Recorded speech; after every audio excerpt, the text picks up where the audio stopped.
Graças a paz, meus irmãos. Estão me ouvindo aí pelo microfone? Estão, né? Falando de terça-feira, foi chuva de bênção, né, pastor? Terça-feira foi... foi chuva de bênção. Meus irmãos, nós começamos este mês, o mês de comemoração da Reforma Protestante, no dia 31 de outubro de 1517. Martim Lutero pregou as 95 teses na porta da igreja, da catedral, onde foi sintetizado em que nós chamamos de 5 solas.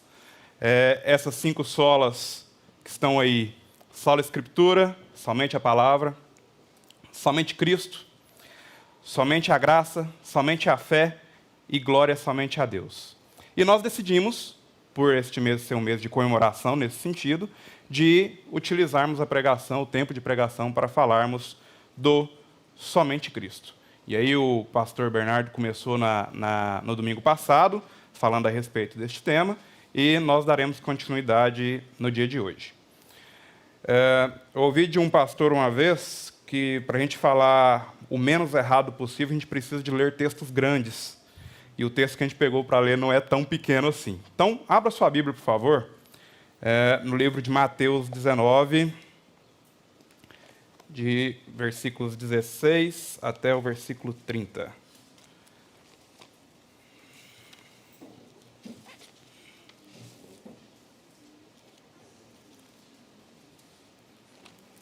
Mateus 19, versículos 16 a 30, eu vou ler, os irmãos acompanhem, por favor.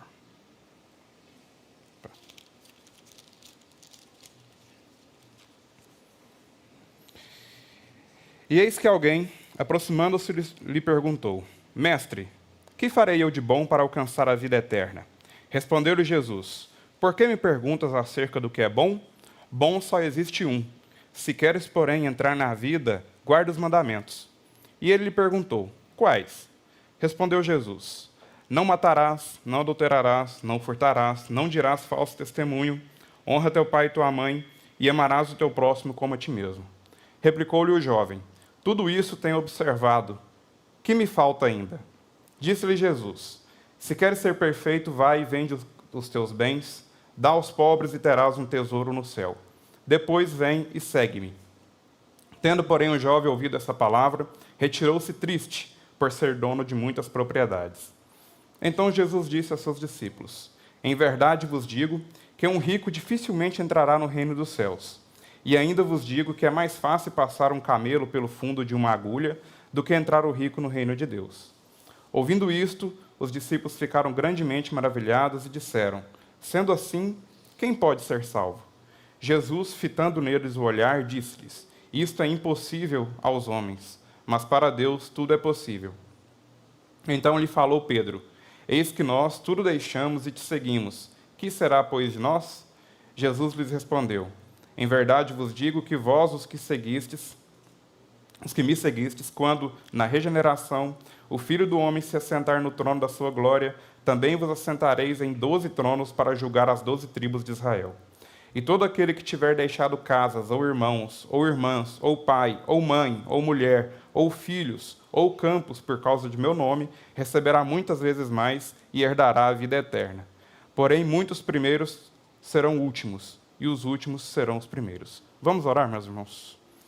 Senhor, obrigado por Tua palavra que é chegar até a nós. Obrigado, Senhor, por termos livre acesso à Tua palavra, Senhor, por podermos ler, por podermos entender aquilo que estamos lendo. Obrigado, meu Deus, porque o Teu Espírito nos conduz no aprendizado, nos conduz em todas as coisas. Que possamos, Senhor, neste tempo agora, entender a vontade do Senhor para as nossas vidas, entendermos, Senhor, o motivo de Cristo ter vindo até nós e podermos amá-lo a cada dia mais. Em nome de Jesus Cristo, amém. Irmãos, o tema da nossa mensagem de hoje é meritocracia ou Cristo? Vocês vão perceber que uma das perguntas do homem para Cristo foi: como que eu posso me tornar bom? Como que eu posso ser bom através daquilo que eu faço? E o tema desta mensagem é justo nós entendermos aquilo que nós podemos fazer para nos tornarmos bons, se é que existe algo que possamos fazer, e como que Cristo age em nossas vidas para que nós nos tornemos bons. E aí, No versículo 16, que é o início do texto que nós lemos, quando essa pessoa chega para falar com Cristo, ele chega e fala: mestre, o que eu posso fazer para ser bom? E uma coisa interessante é que quando a gente pega essa palavra mestre utilizada nesse texto, poucas vezes ela foi utilizada no livro de Mateus, e não é o mestre como nós chamamos a Cristo, como mestre, como Senhor de nossas vidas, mas é um mestre no título de professor. Então, nós começamos a entender que essa pessoa que chegou a Cristo para perguntar o que ele poderia fazer para ser bom, não tinha a visão correta de quem verdadeiramente era Cristo. Porque ele já começa entendendo que Cristo era apenas um professor, alguém que poderia dar algumas lições, algumas 10 lições para ser bom.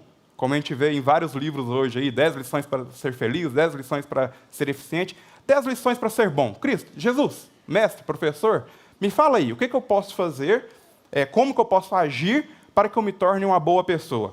Então, primeiro ponto, quando nós começamos já com uma visão errada, não entendendo quem Jesus é e o que de fato ele pode fazer em nossas vidas, nós vamos ter uma visão muito reduzida, como de uma pessoa que simplesmente vai me dar algumas lições e que eu vou responder por essas lições, fazer essas lições e alcançarei alguma coisa diante de Deus. E aí, na pregação passada, o reverendo Bernardo já descreveu quem é Jesus e qual a função de Jesus em nossas vidas. Bom, e aí vem a pergunta do homem: o que farei eu de bom para que eu possa alcançar alguma coisa?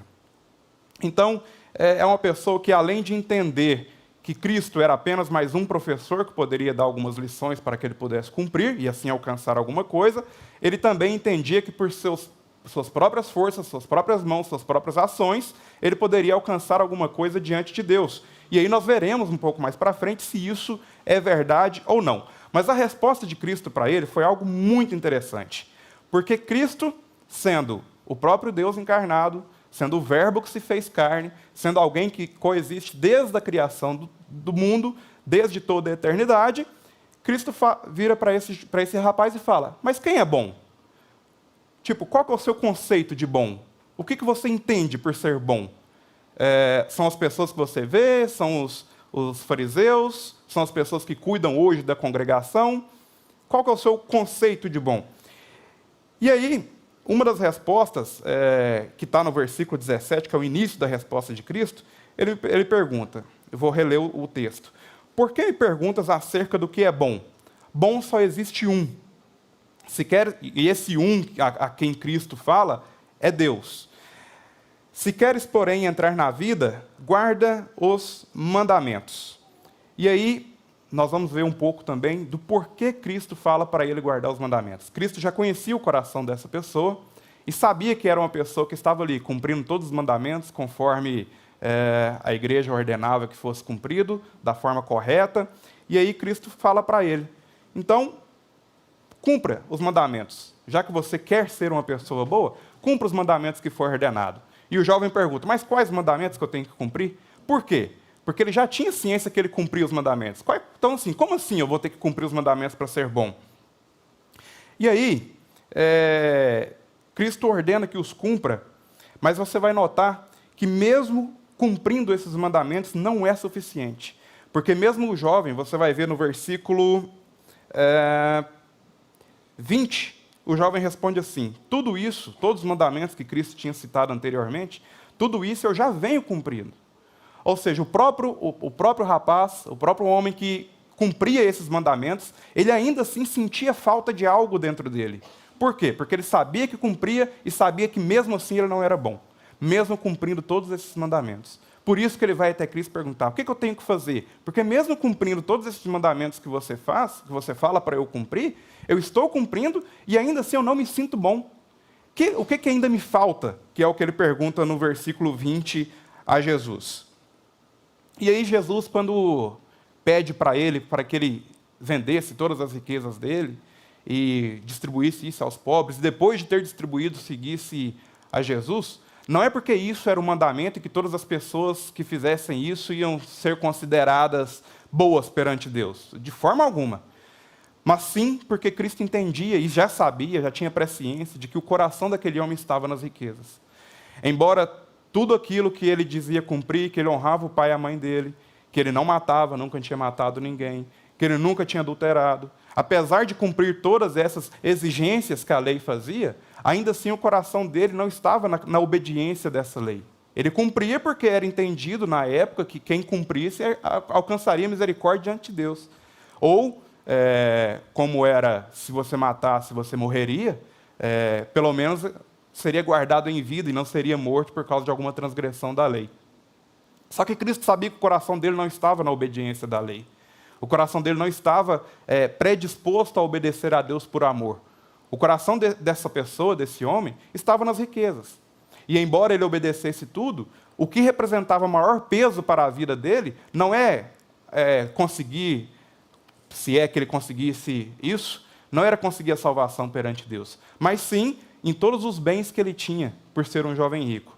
Então Cristo, na presciência dele, na sabedoria dele, sabendo que o coração daquele homem estava em suas riquezas, e não no cumprimento da palavra, fala para ele: vende tudo que você tem, já que você cumpre todos os mandamentos, vende tudo que você tem, doa aos pobres, e depois de ter feito isso, vem e me segue.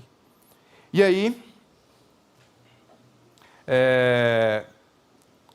depois dele ter dado essa resposta ao homem, e o homem com esse sentimento de falta, porque é isso que, quando nós, pessoas de todo mundo, quando nós temos a ausência de Deus em nossas vidas, nós sentimos falta de algo. E aí, inclusive, em uma das aulas da Escola Bíblica Dominical, que o Jonatas falou sobre idolatria, os ídolos que o nosso coração cria em nossas vidas, é da falta de ter algo, da ausência de Deus, o nosso coração começa a criar ídolos para que nós possamos adorar, mesmo que essa adoração não seja cultual, mas onde o nosso coração está, é onde nós passamos a ter adoração. Então, esse homem, sentindo essa falta no coração, sentindo a falta de Deus, sentindo a falta de, mesmo obedecendo todas as coisas, ainda não ser uma boa pessoa, ele procura a Cristo e Cristo toca no ponto onde ele precisava mudar. E aí, no versículo 21, disse-lhe Jesus: se queres ser perfeito, vem aí e vende todos os seus bens, dá aos pobres. Jesus nem pediu para levar esses bens para a igreja, levar esses bens para algum lugar, ou entregar para algum discípulo, mas distribui esses bens aos pobres e traz, e depois você vem e me segue. E aí nós encontramos 3 pontos nesse homem que nós vamos falar um pouco. O primeiro, quando ele demonstra tristeza em não querer vender os seus bens e seguir a Cristo, na verdade, ele não cumpria os mandamentos conforme ele disse que cumpria. Por quê? Amarás o teu Deus de todo o coração, de toda a tua alma e de todo o teu entendimento. E se a partir daquele momento ele demonstrou uma tristeza enorme, que ele saiu entristecido por ter que vender os seus bens para poder seguir a Cristo, na verdade o amor dele não estava em Cristo, não estava em Deus, o amor dele estava, na verdade, nas riquezas. Ou seja, mesmo os mandamentos que ele afirmava que ele cumpria, nem estes mesmos ele cumpria. Embora, externamente, talvez as pessoas poderiam olhar para ele e ver, é um cumpridor da lei de Deus. Mas internamente, o coração dele não estava nesse cumprimento, na verdade, o coração dele estava nessas riquezas. Ou seja, ele não obedecia os mandamentos conforme ele afirmou a Cristo que obedecia. Segundo, ele não reconhecia Jesus como Filho de Deus. Por quê? Se ele alega obedecer, ou seja, ele obedece o primeiro mandamento, que amarás o teu Deus de todo o coração, de toda a tua alma, de todo o teu entendimento. Se ele entende que ele obedece isso, e ainda assim ele não quis vender os seus bens para poder seguir a Cristo, então ele não entende Cristo como Filho de Deus. Porque ele ama a Deus, mas espera aí, eu não vou vender minhas riquezas para seguir um homem que eu entendo apenas como um professor, como um mestre, como alguém que pode me dar algumas lições aqui. Então, primeiro ponto, ou ele não obedecia os mandamentos, ou ele não reconhecia a Cristo como o Filho de Deus. E o terceiro que a gente citou, que é a existência de um ídolo, que é a riqueza.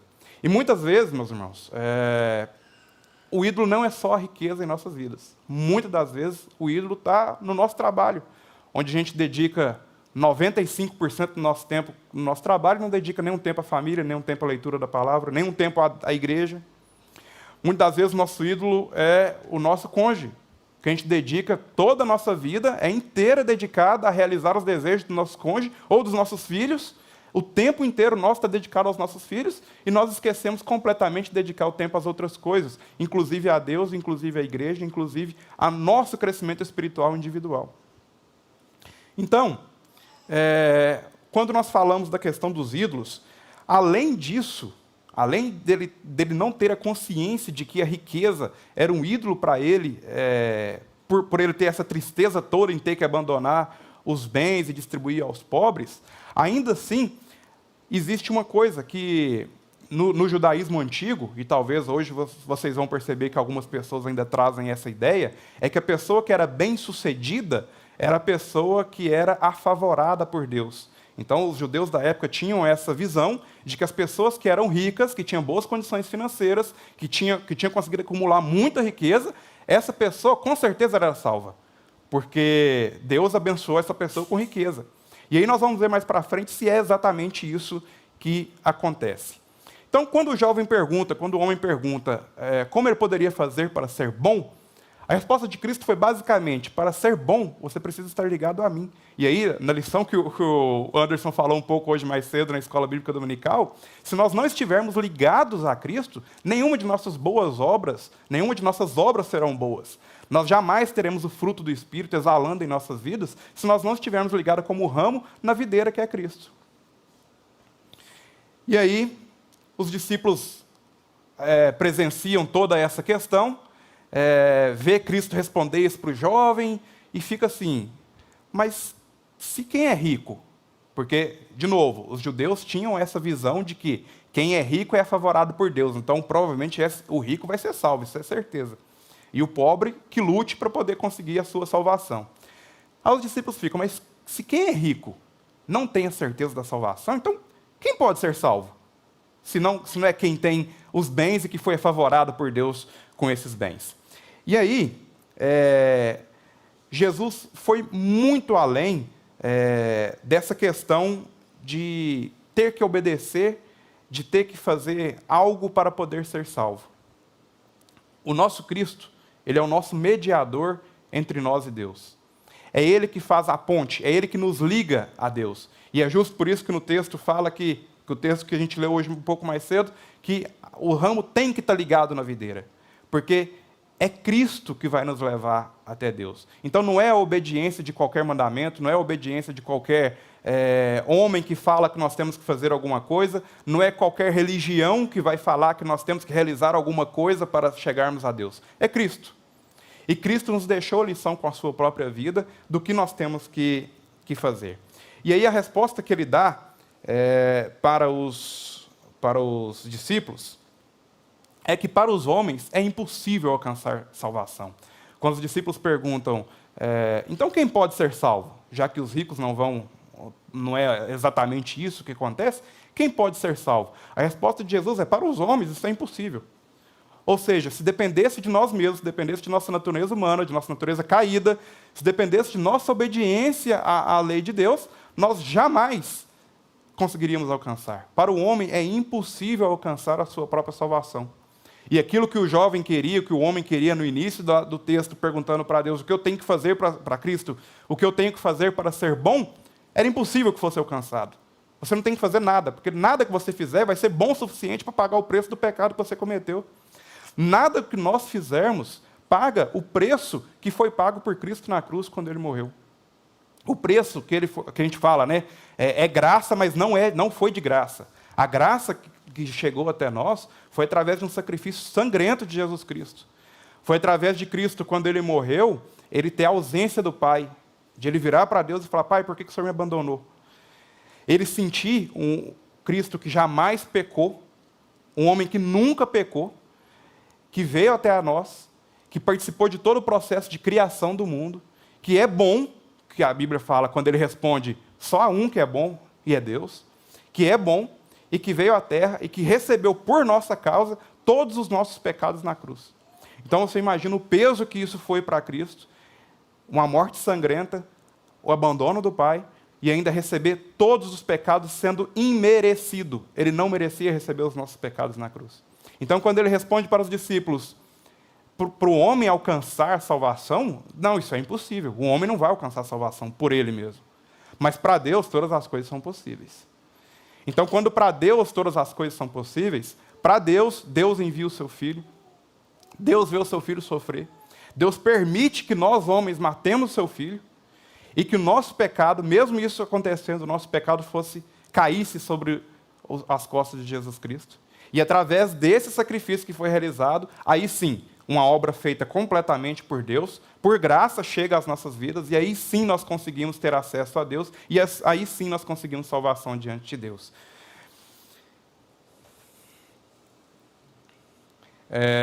Quando a gente olha a Confissão de Fé de Westminster, a Confissão de Fé é um dos nossos parâmetros, é das nossas confissões que a Igreja Presbiteriana adota, e ela diz assim, no capítulo 8º, no primeiro parágrafo: aprove a Deus em seu eterno propósito escolher e ordenar o Senhor Jesus, seu Filho unigênito, para ser mediador entre Deus e o homem, o profeta, o sacerdote, rei, o cabeça e salvador da sua igreja, o herdeiro de todas as coisas e juiz do mundo. E deu-lhe desde toda a eternidade um povo para ser seu somente, e para no tempo devido ser por ele remido, chamado, justificado, santificado e glorificado. Então é isso que a gente falou. No tempo completo que Deus determinou, ele envia o seu Filho para nos salvar. Esse Filho assume o papel de ser nosso rei, de ser nosso redentor, de ser o nosso sacerdote, que no passado era feito por pessoas humanas. Agora o próprio Filho de Deus vem à terra e ele se torna o nosso sacerdote. Ele se torna o expiador dos nossos pecados. Ele se torna a pessoa que nos salva através de seu sacrifício. E voltando à pergunta, quem pode ser salvo? Em João 6,44, a resposta de Jesus é o seguinte: ninguém pode vir a mim se o Pai que me enviou não o trouxer. Eu o ressuscitarei no último dia. E Paulo, em Efésios, vai completar com: pois pela graça sois salvos, mediante a fé. Isso não vem de vós, isso é um dom de Deus, e não por obras, para que ninguém se glorie. É o complemento de Paulo à resposta de Jesus. Então, Jesus diz o seguinte: aquelas pessoas que estão vindo a mim, que virão a mim, não foram elas que vieram a mim, mas foi o Pai que me deu essas pessoas. O Pai que foi e escolheu essas pessoas para que elas viessem a mim. Em outro texto, Jesus vai falar que essas pessoas que chegaram a ele, de modo nenhum ele iria jogar fora, lançar fora essas pessoas. Então, quando o homem pergunta para Cristo o que ele poderia fazer para ser salvo, a resposta de Cristo é: cumpre os mandamentos. Por quê? Porque ele sabia que o homem tinha um entendimento que ele já cumpria todos esses mandamentos. Aí o jovem fala: mas eu cumpro. Beleza, então vende tudo que você tem e agora distribui aos pobres e vem para me seguir. E aí o jovem sai entristecido. Então Cristo mostra para aquele jovem, principalmente para os discípulos, porque muitas das passagens que acontecem eram ensinamentos para os discípulos, para que após a ida de Jesus, os discípulos pudessem fazer com que a igreja crescesse através dos ensinamentos recebidos direto de Cristo.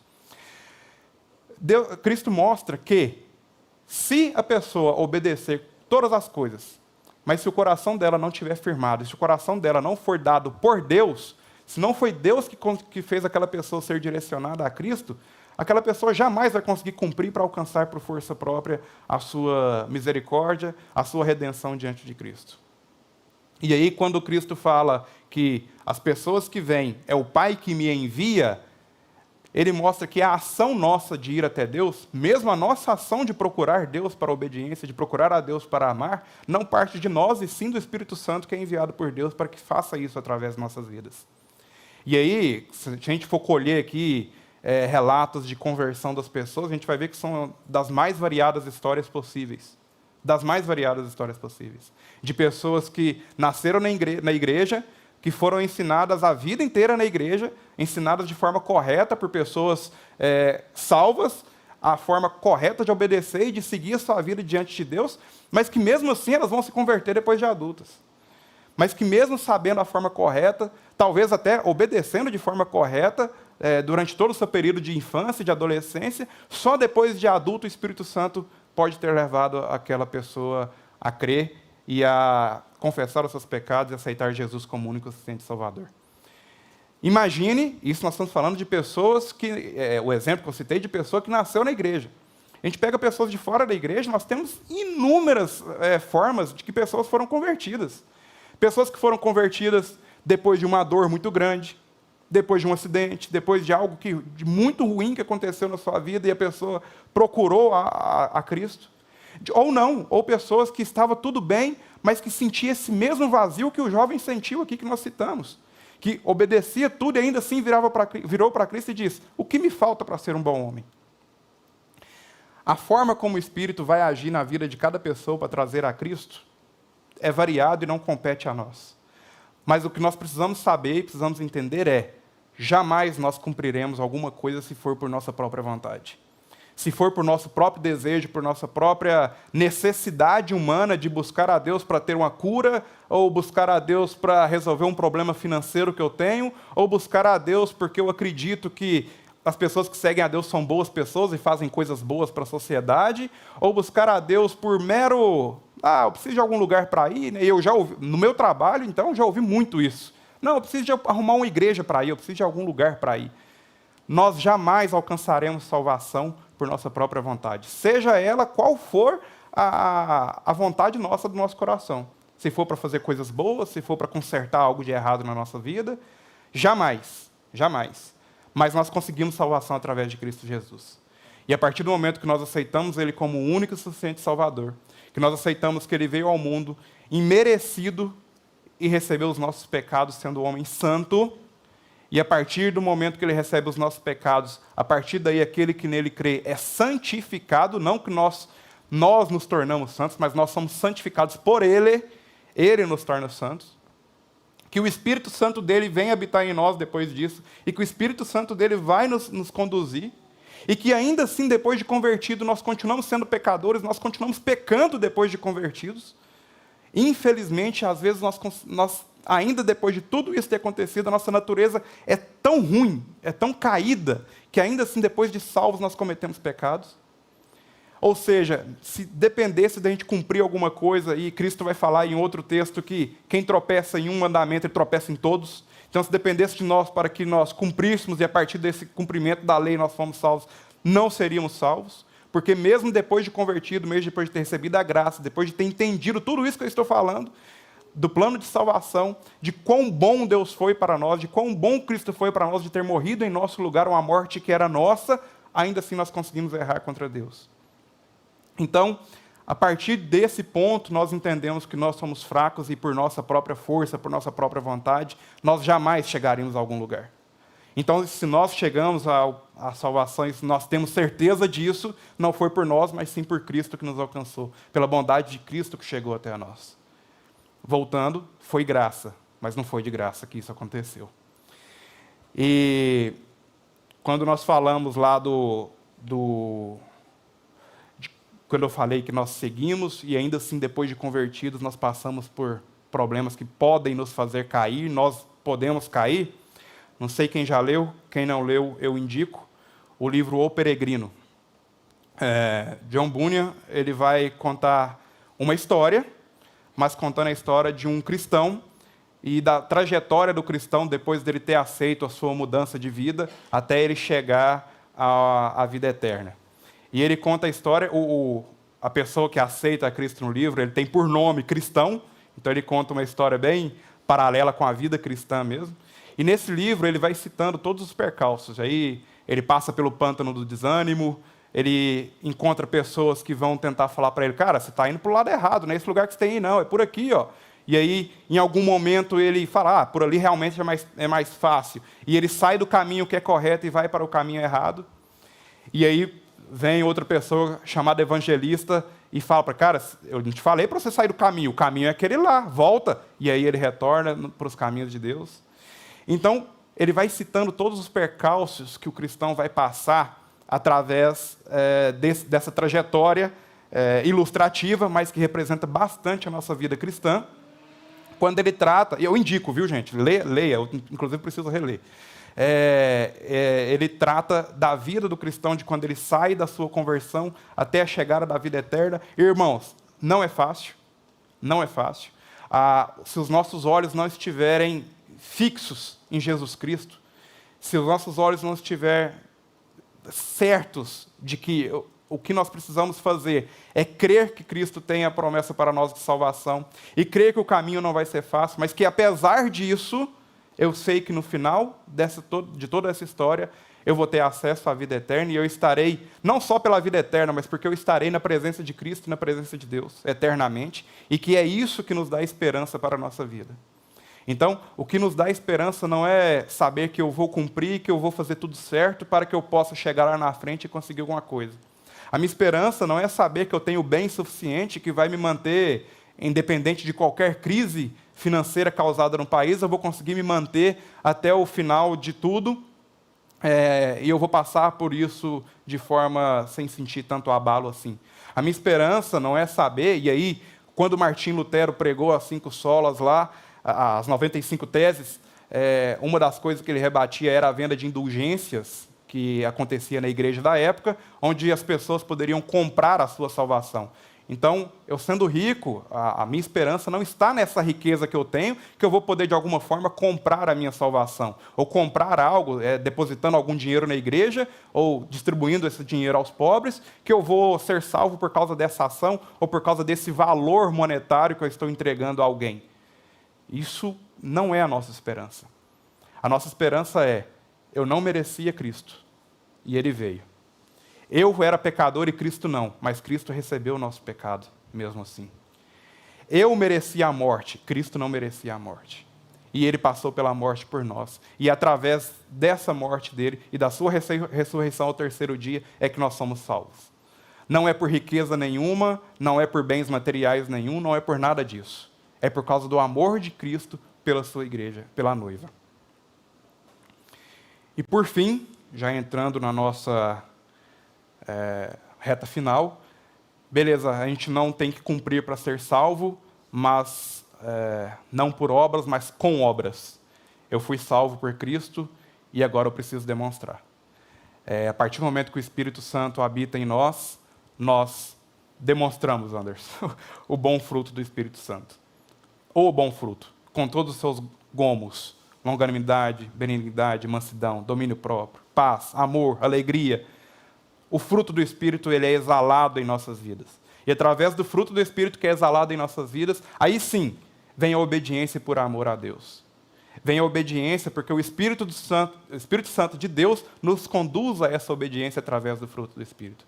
Através do fruto do Espírito, eu consigo alcançar o meu irmão lá no meu trabalho que ainda não é convertido, porque através da minha obra ele vai ver o quão bom é servir a Cristo, e o Espírito Santo pode tocar ele através dessa ação minha, mas que foi feita pelo Espírito Santo em minha vida. Ainda que Cristo seja o nosso Salvador, ainda que Ele já nos escolheu, ainda que nossas obras não nos salvam, ainda assim, o amor de nosso Cristo nos leva à obediência, mas uma obediência amorosa e não com o intuito de receber algo em troca. Como aquele jovem queria, aquele homem queria algo que ele pudesse obedecer, algumas lições que ele pudesse rapidamente fazer, e a partir dali ele alcançaria misericórdia, alcançaria graça diante de Deus. Não é esse o nosso intuito na obediência. A nossa obediência é o contrário. Cristo nos salvou. Por isso eu obedeço a Ele. Ele que veio ao mundo e morreu por mim. Por isso eu obedeço a Ele. Porque eu amo Ele tanto por Ele ter feito isso, que a partir de agora, por esse amor que eu tenho a Ele, eu passo a obedecer as coisas que eu tenho que obedecer. Não porque eu acho que eu vou alcançar algo com isso, mas por amor a Ele, por todas as coisas que Ele fez por nós, sem ter necessidade, sem Ele ser obrigado a fazer, mas pelo amor que Ele teve por nós. Então passa a ser uma obediência amorosa e não uma obediência de ter que obedecer por alcançar algo. Não é uma obediência com o intuito de receber algo em troca. Porque quando nós olhamos todo o Evangelho, o amor de Cristo jamais foi por receber algo em troca. O amor de Cristo pela sua igreja, o que nós poderíamos dar a Ele para dar em troca o que Ele fez por nós?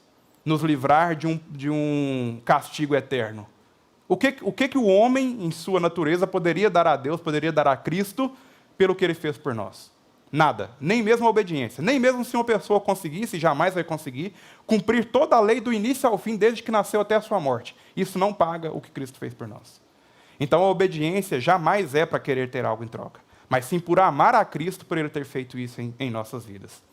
E por fim, reverendo Russell Shedd, ele tem uma frase em um dos seus sermões que diz o seguinte: a obediência sem amor, ela é servil, é como se fosse de escravos mesmo. E amor sem obediência é irreal, não existe. Então, quando nós obedecemos sem amar, nós obedecemos por medo, isso é muito servil. É como um escravo que obedece ao seu senhor, ele quer matar o senhor dele, mas ele obedece porque ele sabe que vai ter um castigo. Não é essa a obediência que Deus quer de nós. Por outro lado, Russell Shedd fala que, beleza, não precisa obedecer sem amar. Mas se você amar e não obedecer, não existe. Isso é irreal. Ou você não ama verdadeiramente a Cristo, ou tem alguma coisa errada. Porque se você ama, você obedece. É irreal você amar a Cristo e não obedecer. Então, meus irmãos, por fim, somente através de Cristo nós podemos alcançar salvação. Não é através de nossas obras, não é através de riqueza, não é através do que eu posso fazer, não é através de bons livros que eu leio, não é através de uma boa igreja que eu frequento, não é. É através de Cristo. E Cristo que morreu por nós e nos salvou, e que agora, a partir do momento que eu aceito Ele como único e suficiente Salvador, guiado pelo Espírito Santo, a partir daí eu passo a amar a Cristo, e a partir desse amor eu passo a obedecer. E, no final, como Cristo disse, no último dia, nos ressuscitaria para a vida eterna. E é essa a nossa esperança que nós aguardamos. Vamos orar mais uma vez?